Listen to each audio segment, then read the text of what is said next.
네, 감사합니다. 네, 우리 시원찬데 하나님 앞에 귀한 찬양 올려드려서 감사합니다. 할렐루야. 네, 아프셨던 분들 복귀하고 멀리 또 해외 나가셨던 분들 복귀하고 이러니 좀 꽉 찬 느낌이 있네요. 감사합니다. 오스기니스라고 하는 신학자가 있습니다. 그 오스기니스라고 하는 신학자가 쓴 책 중에 이런 책이 있어요. 회의하는 용기라는 책이 있는데요. 그 회의하는 용기에서 믿음을 세 가지로 나눕니다. 첫 번째는 회의하지 않는 믿음이 있고요. 두 번째는 회의하는 믿음이 있고요. 세 번째는 회의를 통과한 믿음이 있습니다. 믿음은 이 세 가지로 구분합니다. 여기서 이 회의라는 단어를 이제 의심이라는 단어로 바꿔서 설명을 하면 조금 이해가 쉽습니다. 첫 번째는 의심하지 않는 믿음, 두 번째는 의심하는 믿음, 세 번째는 의심을 통과한 믿음이에요. 의심하지 않는 믿음은 어린아이와 같은 믿음입니다. 부모님 따라서 교회 나오든가 유치부 어린아이들 같은 그런 아이들 믿음이라든가 갓 예수님을 좀 경험하게 된 믿음이라든가 이런 믿음을 회의하지 않는 의심하지 않는 믿음이에요. 그 의심하는 믿음은 부모님 따라 어렸을 때부터 교회 열심히 나왔어요. 근데 이제 청소년 시기가 되고 청년 시기가 되고 아니면 각자의 뭐 여러 가지 세상의 이 고난이라든가 개인의 고난이라든가 세상의 불합리라든가 아니면 교회 안에 여러 가지 사건으로 인해서 의심이 있는 믿음인 거예요. 아니면 혹 이제 가정의 평화용으로 아내의 이제 사랑하는 마음으로 이제 교회 나오지만 목사님 설교가 안 믿어지는 거죠. 저 다 거짓말 같은데.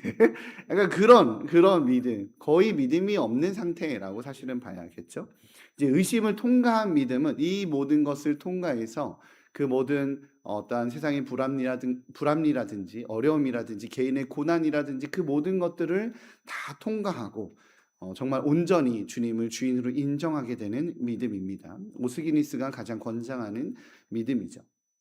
이 영역에 도달하기 위해서는 사실 많은 배려와 이끄심이 필요해요. 의심이 있는 믿음이든 의심이 없는 믿음이든 그 모든 영역들을 통과해서 우리 의심을 통과한 믿음으로 나아갈 수 있도록 때론 배려해 줘야 되고 때론 이끌어 줘야 되고 때론 사랑으로 이렇게 잘 돌봐줘야 됩니다. 오늘 본문에서 나오는 도마 이야기가 좀 그런 이야기입니다. 도마가 이 의심하는 믿음에서 의심을 통과한 믿음으로 나아가는 그 내용을 오늘 말씀을 통해 좀 살펴보고자 합니다. 다시 말씀드리지만 오늘의 주인공이 누구죠?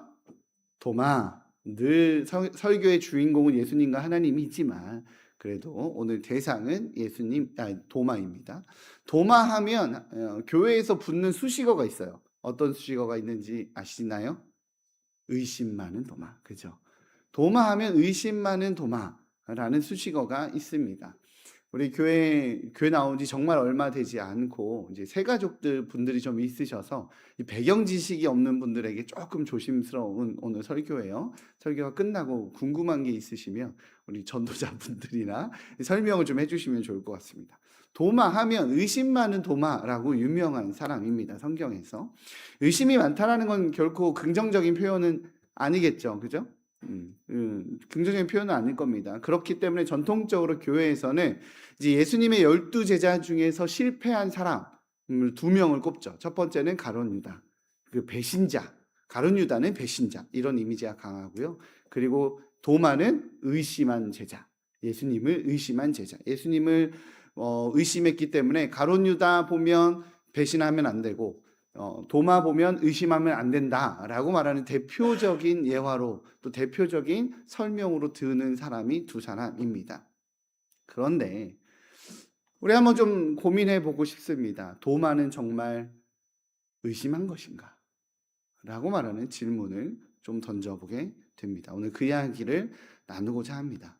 목사님 또 이상한 얘기 하시려고 하시는구나 라는 느낌이 좀 드시죠? 네. 도마는 성경에서 자주 등장하는 제자가 아니에요. 뭐 베드로나 다른 사람들 정말 많이 등장하는데 도마는 딱 2번 등장합니다. 2번 등장하는데 처음으로 등장하는 것이 요한복음 11장에서 예수님께서 죽은 나사로를 살리는 장면에서 등장을 해요. 죽은 나사로를 살리기 전에 예수님과 제자들을 사람들의 어떤 그 이스라엘 종교 지도자들의 협박과 위협 가운데 있었기 때문에 예루살렘 바로 옆에 나사로 그 베단이라고 하는 동네가 있는데 그 동네에 갔지 않고 우리 예수님은 이제 요단 동편 모압 지역에 있었습니다. 모압 지역에 있는데 나사로가 죽었대요.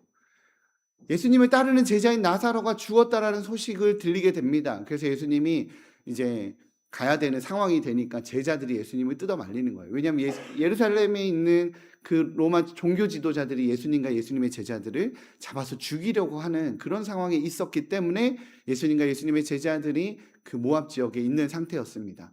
그러자 우리 주님이 때가 되어 이제는 가자라고 결정을 합니다. 모두가 뜯어 말릴 때, 제자들이 지금 가면 위험합니다라고 모두가 뜯어 말릴 때 예수님이 이제 때가 됐다. 가자. 나사로 우리 친구 나사로를 우리 기다리고 있다. 가자라고 결정하는 그 순간 가장 먼저 반응한 사람이 예수님의 12제자 중에 도마였어요. 요한복음 11장 16절에 이렇게 나옵니다. 한번 보도록 할까요? 요한복음 11장 16절에 PPT 준비되어 있습니다. 같이 읽겠습니다. 시작. 디두모라고도 하는 도마가 다른 제자들에게 말하되 우리도 주와 함께 죽으러 가자 하니라. 아멘. 모든 제자들이 가면 죽습니다. 주님 가시면 안 됩니다. 지금은 때가 아닙니다. 그 함정일 수도 있습니다. 라고 수없이 많은 반대 가운데 도마만 우리도 주와 함께 죽으러 가자 라고 말했었습니다. 모든 제자가 주저하는 순간 믿음으로 순종으로 반응한 사람이 도마였어요. 예수님께서 가시는 그 길이 죽음의 위협이 있다 할지라도, 죽음의 어려움이 있다 할지라도 도마는 목숨을 걸고 위협받는 순간에 예수님과 함께 하려 했었던 사람이에요. 그 또 하나의 이야기가 등장합니다. 요한복음 14장에서 예수님이 자신의 죽음에 관련돼서 이야기를 하십니다. 예수님 자기의 죽음에 대해서 3번 언급하셨는데 그 언급하시는 것 중에 한 번이 요한복음 14장에 등장합니다. 14장에서 예수님이 내가 고난을 당하고 죽임을 당하면 이제 내가 아버지께로 갈 거다. 아버지께로 가면 너희들이 따라올 수 없는 곳이야. 그곳을 이렇게 설명을 하니 제자들이 못 알아듣겠는 거예요. 무슨 얘기를 하시는지 이해가 되지 않는 겁니다. 그게 뭘 의미하는지 아무도 묻지 않을 때 도마만 물어봅니다. 예수님께. 14장 5절입니다. 요한복음 14장 5절 같이 읽겠습니다. 시작. 도마가 이르되 주여 주께서 어디로 가시는지 우리가 알지 못하거늘 그 길이 어찌하겠사오나이까. 아멘. 도마가 물어봐요. 사실 예수님이 하시는 이야기들을 제자들이 다 들었어요. 그런데 느낌이 어떤 느낌이냐면 예수님 또 고난받고 또 죽는다는 얘기 하시네. 지금 제자들의 머릿속에는 어떤 생각이 있어요? 예수님 예루살렘에 올라가셔서 이제 백성들을 모아서 독립을 만드시는 그 일을 하셔야 되는데 자꾸 내가 올라가면 죽을 거다, 내가 고난받을 거다, 내가 그리고 3일 만에 부활할 거다, 이해되지 않는 이야기를 하니까 예수님 그 이야기를 또 하시니까 아무도 묻지 않고 그냥 눈치만 보고 있는 이 상황에 도마만 정확하게 물어요. 그 길을 가시는 데가 어디라는 겁니까? 우리가 그럼 어떻게 따라가야 됩니까? 알려주십시오 라고 정확하게 알기 위해서 묻는 거죠. 도마는 위장된 평화가 아니라 진실을 원했습니다. 그리고 그 진실을 알기 위해 용기도 가지고 있었던 사람입니다. 이러한 내용으로 봤었을 때 도마를 단순히 의심 많다라고 말하기에는 조금 조심스러운 것 같습니다. 그는 굉장히 현실주의자이긴 했지만 동시에 예수님을 정말 사랑하고 따르기를 원했어요. 예수님에게서 나타나는 그 특별함이 너무 귀했거든요. 그래서 심지어는 내 생명까지도 바치리라. 같이 죽으러 가자 라고 말했던 사람이에요. 그런데 그런 도마가, 그렇게 주님을 따르기 원했었던 도마가 오늘 본문에서 뭐라고 표현하는 것 같냐면 나는 예수님의 부활을 믿지 못하겠다 라는 것을 온몸으로 표현하고 있는 것처럼 오늘 본문에서 등장을 합니다. 왜 그럴까요? 도마에게 어쩌다가 이런 모습이 생긴 것일까요? 먼저 오늘 본문에선 도마가 공동체와 멀어져 있는 상태임을, 멀어지면서 이 모습이 나타났음을 보여주고 있어요. 오늘 본문 24절입니다. 오늘 성경 본문인데요. 4절, 24절 한번 읽어보겠습니다. 시작. 12 제자 중에 하나로서 디두모라 불리는 도마는 예수께서 오셨을 때에 함께 있지 아니한지라. 예수님이 왔을 때 도마가 같이 있지 않았대요. 이게 무슨 말이냐면 성경에서 도마가 예수님께서 오지 않으셨을 때, 예수님께서 오셨을 때 도마는 그 자리에 없었는데 예수님이 제자들에게 나타난 시점이 있었다는 거예요. 그 시점이 언제냐면 20장 19절에 나옵니다. 20장 19절 우리 PPT가 준비되어 있습니다. 20장 19절 한번 읽겠습니다. 시작. 이날 곧 안식 후 첫날 저녁 때에 제자들이 유대인들을 두려워하여 모인 곳에 문들을 닫았더니 예수께서 오사 가운데 서서 이르시되 너희에게 평강이 있을지어다. 아멘. 안식 후 첫날입니다. 예수님께서 부활하신 날이에요. 우리 제7일 안식교나 이단들은 기독교를 향해서 그런 얘기를 합니다. 원래 안식일은 토요일인데 너희들은 안식일을 지키지 않는 거다라고 기독교를 욕합니다. 성경에서 구약에서 안식일은 진짜 토요일 맞습니다. 그러나 기독교가, 교회가 예수님 앞에 예배하는 건 안식일을 지키는 것이 아니라 예수님의 부활을 지키는 거예요. 예수님께서 부활하신 그날에 우리는 예배하는 겁니다. 그러니 이 안식 후 첫날이라고 말한다면 우리 입장에서 어떻게 들으셔야 되냐면 주일날이라고 얘기하시면 돼요. 주일날. 이 주일날 예수님이 나타나셨다는 거예요. 제자들의 모임에. 그리고 여드레를 지나서 26절에 보면 여드레를 지나서 라는 표현이 등장을 합니다. 이 말은 헬라어 헤메라스 옥토라고 하는 표현인데 성경상에서는 여드레라고 나오지만 이 헤메라스 옥토라고 하는 표현은 7일간 계속되었었던 유월절 축제 기간이 끝나는 날이라는 표현이에요. 정확한 헬라어를 번역을 하면. 그래서 우리나라 말로는 여드레가 지나서지만 이 여드레는 첫날과 마지막 날을 포함해서 계산합니다. 그러니 실제로는 우리나라 계산으로 치면 7일이 지난 뒤라는 말이 맞아요. 그렇게 이해를 하시면 됩니다. 그러니 예수님이 7일이 지난 안식 후 첫날, 우리말로 하면 주일날 다시 나타나신 거예요. 다르게 이야기하자면 예수님의 제자들은 예수님께서 부활하신 날, 그 안식 후 첫날이라는 주일에 모여 있었습니다. 뭐 했다는 거죠? 예배했다는 거예요. 주일에 모여서 이 유대인들에게 발각될 것이 무서워서, 아까 성경 본문을 기억하실지 모르겠지만 유대인들에게 예수님께서 돌아가시고 자기들 겁먹고 숨어 있는 상태였으니까 문들을 닫은 상태로 자기들끼리 모여 있었어요. 문을 다 닫은 상태로. 근데 문이 닫혀 있는데 예수님이 갑자기 한중간에 나타나신 거예요. 문 닫혀 있는데 어느 순간 갑자기 텔레포트 하듯이 갑자기 나타나셔서 제자들에게 너희들이 평안할지어다 라고 기적 같은 그 능력으로 나타나신 거죠. 그런데 이 모임에, 주일의 모임에, 안식 후 첫날 그 예배하는 그 모임에 누가 없었냐면 도마가 없었어요. 도마가 그 모임에 안 나온 겁니다. 만약에 예수님이 처음 제자들에게 자신을 드러내는, 제자들의 이 모임 가운데 드러내는 그 자리에 도마가 있었다면 도마는 의심에 빠질 이유가 없었겠죠. 다시 말씀드리지만 불행하게도 그날 도마가 없었습니다. 예수님께서 이 제자들이 모인, 전체가 모인 자리에 나타난 것은 그날이 처음이긴 하지만 사실에 예수님께서 부활의 증거로 여기저기 만나는 장면들은 많이 나옵니다. 여인들은 빈 무덤을 확인하는 장면이 있었고요. 우리 지난주에 함께 나눴죠. 또 요한복음에 의하면 베드로와 요한도 예수님의 빈 무덤을 봤습니다. 세마포도 봤고 예수님의 옷자락도 봤고 다 봤어요. 그리고 무덤가에 남아있었던 막달라 마리아는 예수님, 천사와 예수님을 직접 만나는 장면이 나옵니다. 예수님 만지기까지 해요. 그런 장면, 부활하신 예수님을 만났고요. 엠마오로 가는 두 제자는 예수님과 함께 걸어가다가 예수님이신지를 알고 다시 예루살렘으로 돌아오는 장면도 성경에서 등장합니다. 엠마오로 가는 제자들, 예수님 분명히 예루살렘에 남아있으라고 했는데 사실 도망가다가 예수님과 대화하고 예수님 이야기 나누다가 예수님을 만나고 다시 돌아온 상태였어요. 그리고 만난 제자들의 모임인 거예요. 무슨 뜻입니까? 거기 모여서 무슨 얘기 했겠어요? 나도 예수님 만났어. 나도 사실은 빈무덤 봤는데. 나도 엠마오로 가다가 예수님 그 대화했던 분이 예수님이시더라고. 이런 예수님과의 만남의 이야기가 쏟아지고 있는 그 자리에 도마가 없었던 거예요. 심지어는 그 자리에 예수님이 나타나셨는데요. 사랑하는 성도님들, 수많은 사람들이 예수님의 부활을 확인한 상태였습니다. 그리고 그 모임 가운데 예수님이 나타나셔서 너에게 평강이 있을지어다 라고 말씀해 주시는 그 자리에 도마는 없었어요. 사랑하는 성도님들, 마음이 혼란이 생기고 의심이 되면 어떤 현상이 나타나는지 아세요? 공동체를 떠납니다. 공동체가 멀어져요.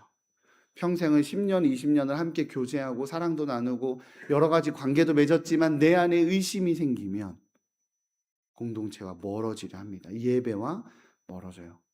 그런데 오늘 성경에서 굉장히 역설적이게도 많은 경우 그 공동체가 어려울 때 오히려 우리 예수님을 깊이 만나는 자리가 예배의 자리임을 놓치지 않으시기를 주님의 이름으로 축복합니다. 왜냐하면 예수님께서는 공동체의 어려움과 공동체의 위기 속에서, 공동체의 어려움과 위기가 있으면 어떤 사람들이 있느냐? 공동체를 품고 더 간절히 기도해요. 주님, 우리 공동체에 은혜를 주십시오. 주님, 우리 공동체에 어려움이 있습니다. 하나님 은혜 주십시오. 주님이 돌아봐 주셔야 됩니다라고 더 진실한 마음으로 기도하게 됩니다. 그러니 그 진심이 있는 자리에 우리 주님이 찾아가시는 겁니다. 그러니 공동체에 어려움이 있으십니까? 공동체가 흩어지는 어떠한 힘겨움이 있으십니까? 더 간절히 주님을 구하시기 바랍니다. 그곳에 주님이 나타나시는 그 주님의 영적인 섭리를 깨달아 아는 우리 귀한 성도님들 되시기를 다시 한번 주님의 이름으로 축복합니다. 근데 어쨌든 간에 도마는 그 자리에 나타나지 않았습니다. 그렇다면 도마가 왜 공동체를 떠났을까요?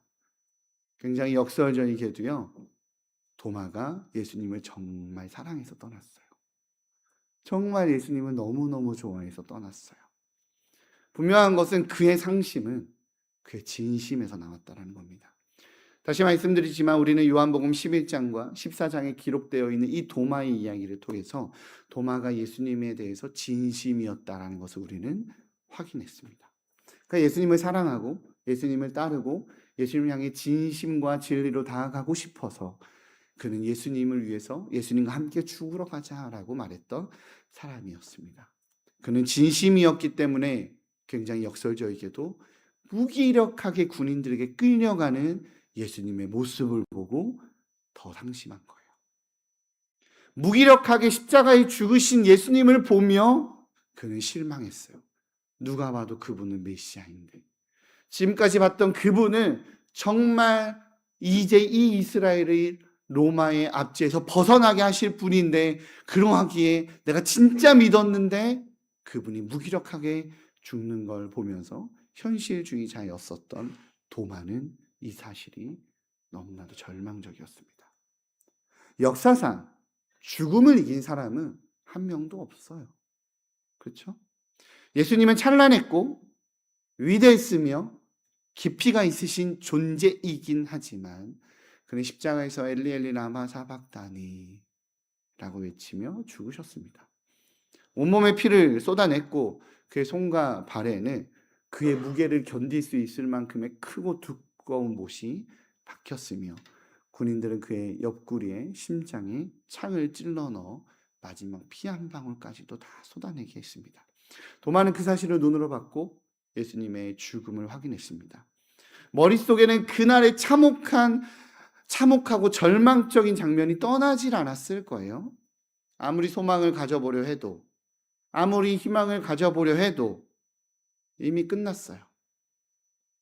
그건 인정해야 됩니다. 예수님의 가르침을 따를 수 있고 예수님이 좋은 분이라고, 대단한 분이라고 기억할 수는 있지만 이제 그분과 함께 할 수는 없어요. 그건 인정해야 돼요. 그게 현실입니다. 도마는 현실주의자로서 이렇게 현실적이고 냉철한 판단으로 지금 자신의 삶의 자리에 있습니다. 현실을 받아들이고 있었습니다. 그런 그를 향해 제자들이 고백합니다. 우리가 주를 보았다라고, 우리가 주를 만났다라고. 말도 안 되는 이야기죠. 죽은 자가 어떻게 살아나? 역사상 그런 일은 없었어. 그러하게 그런 제자들을 향해 도마는 말합니다. 25절입니다. 25절 같이 한번 읽어보도록 하겠습니다. 시작.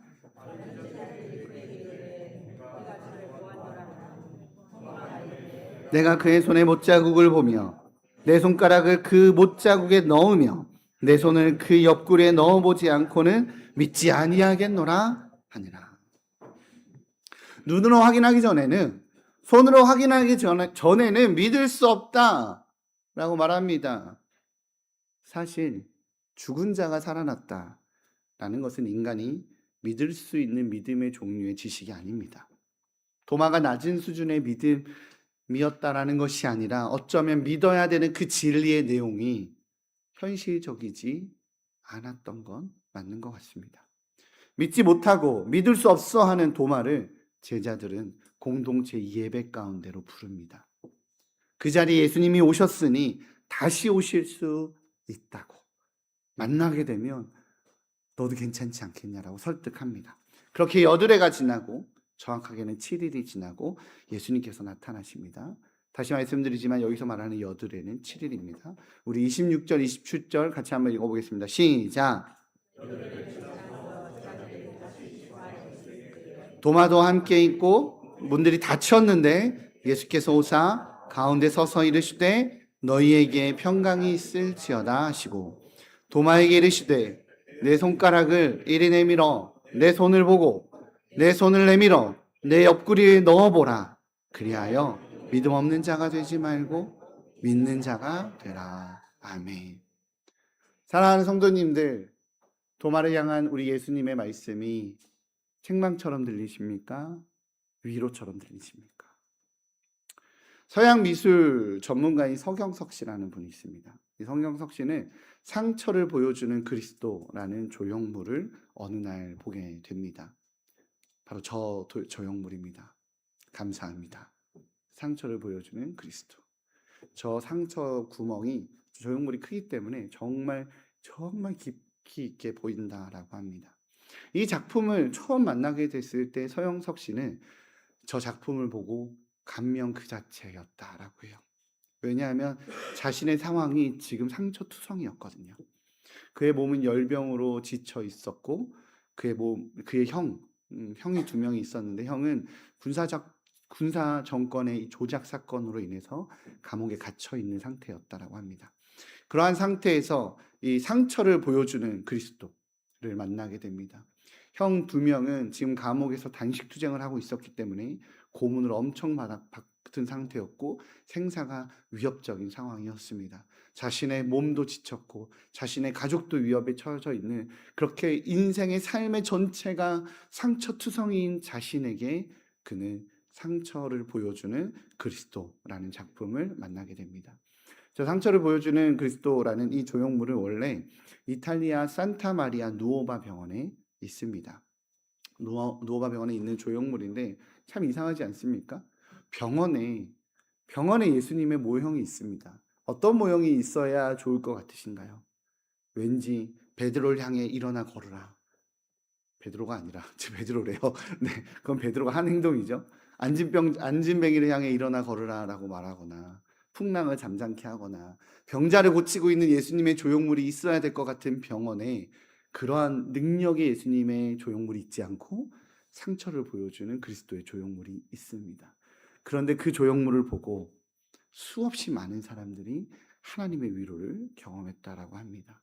그 조각상을 보며 나도 너처럼 온몸이 망가지고 상처투성이란다. 죽을 병에 걸려서 언제 죽을 줄 모르는 위급한 사람이 그 성도들에게, 그 사람들에게 우리 상처를 보여주는 그리스도의 조형물이 위로가 되고 그 사람들에게 많은 위로와 회복을 경험하게 되었다라고 합니다. 고통받는 자들, 생사를 오고 가는 위기 속에 있는 자들은 천상의 우람한 그 광대한 화려한 예수님의 모습이 아니라 같이 상처받고 같이 고통받고 온몸이 상처투성인 그리스도의 모습에서 자신들이 고통받고 있음을 우리 주님도 아시는구나. 우리 주님도 내가 아픈 거를 아시는구나 라는 것을 경험했다라고 말합니다. 도마는요, 예수 그리스도를 따르고 신뢰했으며 그분에게 자신의 생명을 바치고자 했습니다. 자기 인생을 드리고 싶어 했어요. 그러나 예수님이 죽으신 거예요.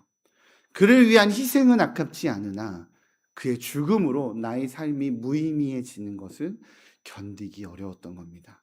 지금까지 달려온 내 인생의 길이 허무하게 느껴집니다. 그래서 그는 혼자만 있는 동굴로 들어갔어요. 왜요? 더 상처받고 싶지 않았거든요.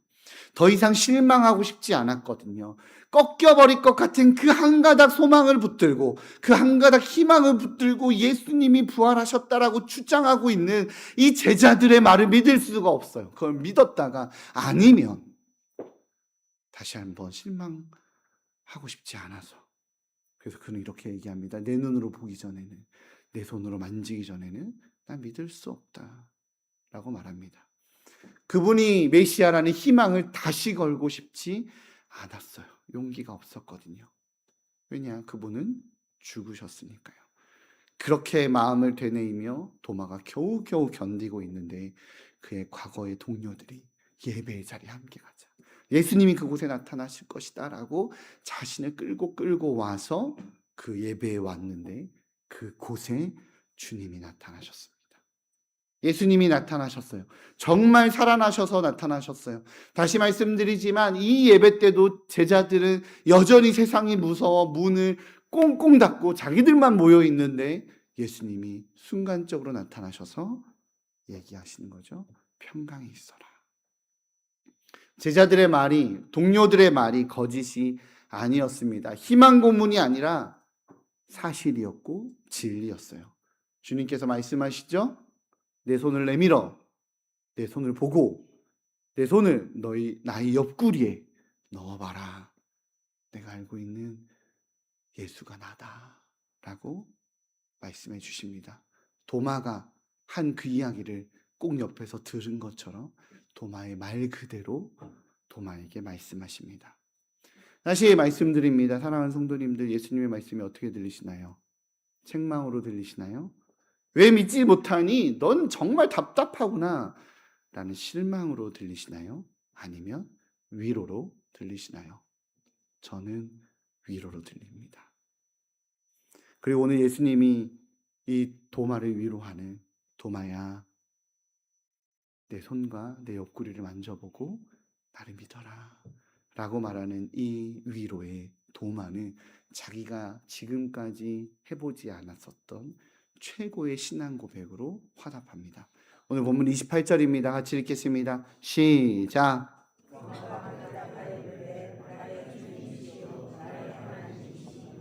아멘. 도마에게 예수님은 원래부터 나의 주님이셨습니다. 자신이 따르고 경외하며 자신의 인생을 드릴 나의 주님이셨어요. 그건 바뀌지 않습니다. 그런데 my Lord, 그거는요, 당시의 황제에게도 왕에게도 하던 고백이었습니다. 그런데 오늘 도마는 나의 주님을 넘어 오늘 뭐라고 고백합니까? 나의 하나님이십니다. 그 주님이 나의 하나님이 됩니다. 예수님이 나의 하나님이십니다 라고 고백합니다. 이제 다시 처음에 거론되었었던 오스기니스를 기억해 보겠습니다. 회의하는 용기라는 책을 쓴 그 오스기니스, 그 회의를 우리는 오늘 의심으로 바꿔서 말씀을 보았습니다. 왜요? 도마하면 우리는 늘 의심 많은 도마라고 기억하니까 의심이라고 바꿔봤습니다. 그런데 오늘 설교의 내용을 보니, 성경의 내용을 자세히 살펴보니 우리 도마는 의심한 것이 아니라 회의감에 빠졌다라는 것을 우리는 알 수 있습니다. 회의감에 빠져 절망하고 있었던 거예요. 회의감에 빠져서 지쳐서 도망갔던 겁니다. 그런 도마를 회복시킨 것은 하늘 보좌에 앉아 계신 예수님이 아니라, 대단한 능력과 권세와 힘을 가지신 예수님이 아니라, 손과 발에 못자국 난 예수님, 창의 심장이 찔려서 마지막 피 한 방울까지도 다 쏟아내신 상처 입은 예수님이었습니다. 내 아픔을 알고 나의 고뇌를 알고 나의 힘겨움을 알고 계시는 예수님이셨습니다. 사랑하는 성도님들, 모태신앙으로 평생을 신앙인으로 살았습니다. 한 교회에서 20년, 30년 신앙생활을 해왔고 예수님을 안 지 오래되어 예수님과의 첫사랑이 있어서 교회를 그렇게 오랫동안 나왔습니다. 근데 신앙생활을 하다 보니 교회 안에서도 인간의 이기심이 보이고 욕심이 보이고 불안이 보입니다. 이곳에서 하나님을 보고 싶은데 하나님은 보이지 않고 하나님의 부재만 보입니다. 하나님 어디 계십니까? 왜 나 혼자만 고생합니까? 왜 나 혼자만 수고합니까? 라는 힘겨움만 보입니다. 뜨거웠던 주님을 향한 나의 첫사랑은 사라졌고 하나님을 사랑하고 교회를 사랑하여 열심히 섬겼었던 내 마음엔 회의감만 느껴집니다. 알아주는 사람도 없고 열심으로 수고했으나 결국엔 상처받는 나의 현실만 경험하게 돼서 실망스러울 때가 있습니다. 삶에 지쳐 그렇게 상처투성이가 된 우리에게 예수님은 다가와 말씀하십니다. 그 회의를 통과해라. 그 회의를 통과해라. 저 천상에서 화려하고 아름답고 아주 영광의 보좌에 둘러싸여서 우리 주님이 그 말씀을 하시는 것이 아니라 엉망진창이 된 나의 모습과 같은 모습으로 상처투성이가 된 그 모습으로 우리에게 말씀하시는 겁니다. 사랑하는 아들아, 사랑하는 딸아, 내가 너의 아픔을 몰라서 이 얘기를 하는 게 아니란다. 나도 사람들에게 버림받았고, 나도 사람들에게 조롱 들었고, 나도 채찍에 맞았고, 나도 가시면류관을 썼고, 나도 온몸이 찔렸고, 온몸이 아팠다. 그래서 내가 그 자괴감과 회의감이 뭔지를 안다. 내 제자들도 나를 다 배신해서 떠났고, 나를 찬송하던 사람들, 호산나 다윗의 자손이여라고 외치던 이들이 십자가에 못 박아라. 십자가에 못 박아라. 바라바를 살리십시오. 살인자는 살리고 나는 죽이려 했었던 그 배신감과 회의감 내가 안다. 그래도 그 회의를 통과해라 라고 말씀하십니다. 그리고 우리 주님의 그 못자국난 손과 창자국을 본 도마는 그 회의를 통과하게 되어 상처 입은 예수님을 전하는 자가 됩니다. 능력 있는 예수님, 우리나라가 로마의 지배 아래 있었으나 우리나라를 이젠 로마에서 벗어나게 해주셨던 그분이 우리의 왕입니다라고 힘있고 능력 있는 예수님을 전하고 싶었지만 우리 주님께서 자신에게 나타난 것은 상처 입은 예수님이었고 이제는 능력 있는 예수님이 아니라 상처받은 예수님을 전하는 진짜 사도가 됩니다. 도마는 이제 어떻게 되죠? 그 예수님을 만난 도마는 평생을 선교사로 살다가 인도에서 순교자로 죽게 되죠. 사랑하는 성도님들, 부활의 주님을 만나셨습니까? 그 부활의 주님께서, 죽음을 이기신 주님께서 하늘의 광대하심을 보여주십니까? 그거를 보여주시며 나의 능력이 이렇게 탁월하단다 라는 것을 보여주셨습니까? 아닐 겁니다. 우리 주님께서는 같은 공허와 같은 버림받음과 같은 상처받음의 상징인 못자국과 허리에 난 창자국을 우리에게 보여주십니다. 그러니 우리 주님의 희생과 우리 주님의 헌신과 주님의 섬김을 보며 예수님을 향해 나의 주님이시오, 나의 하나님이십니다 라고 고백하는 성도님들 되시기를 주님의 이름으로 축복합니다. 내 원함, 내 소원, 내 바람, 내 기대 채워주는 주님이 아니라 나 살리려고, 내 욕심 채워주는 주님이 아니라 나 살리려고, 너에게 필요한 것은, 너가 원하는 것은 세상의 부귀와 세상의 소망과 세상의 것일지는 모르겠지만 너에게 필요한 것은 구원이다. 그러니 내가 너 살리려고, 내가 버림받는 한이 있어도, 내가 채찍당하는 한이 있어도, 내가 죽는 한이 있어도 내가 십자가의 길을 걸 거란다 라고 말씀하신 그 주님의 진심을 보기에 주님을 향해 나의 주님이시오, 나의 하나님이십니다 라고 고백하는 우리 귀한 한국교회 성도님들 되시기를 주님의 이름으로 축복합니다. 그래서 우리도 주님과 같이 사도의 길, 섬김의 길 걸어가시기를 다시 한번 주님의 이름으로 축복합니다. 기도하겠습니다. 사랑의 주님, 이 시간 고백합니다.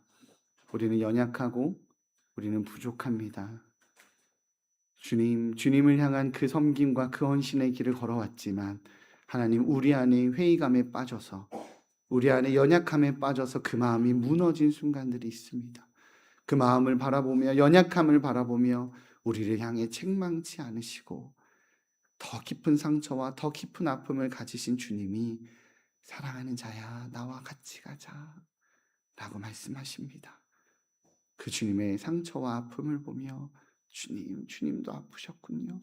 주님, 내 아픔 아시는군요. 그렇게 같이 가자 하시니 주님, 저 주님과 같이 걷기 원합니다 라고 고백하는 우리 귀한 한국교회 성도들 되게 하여 주옵소서. 감사합니다. 우리 주 예수 그리스도의 이름으로 기도합니다. 아멘. 우리 찬송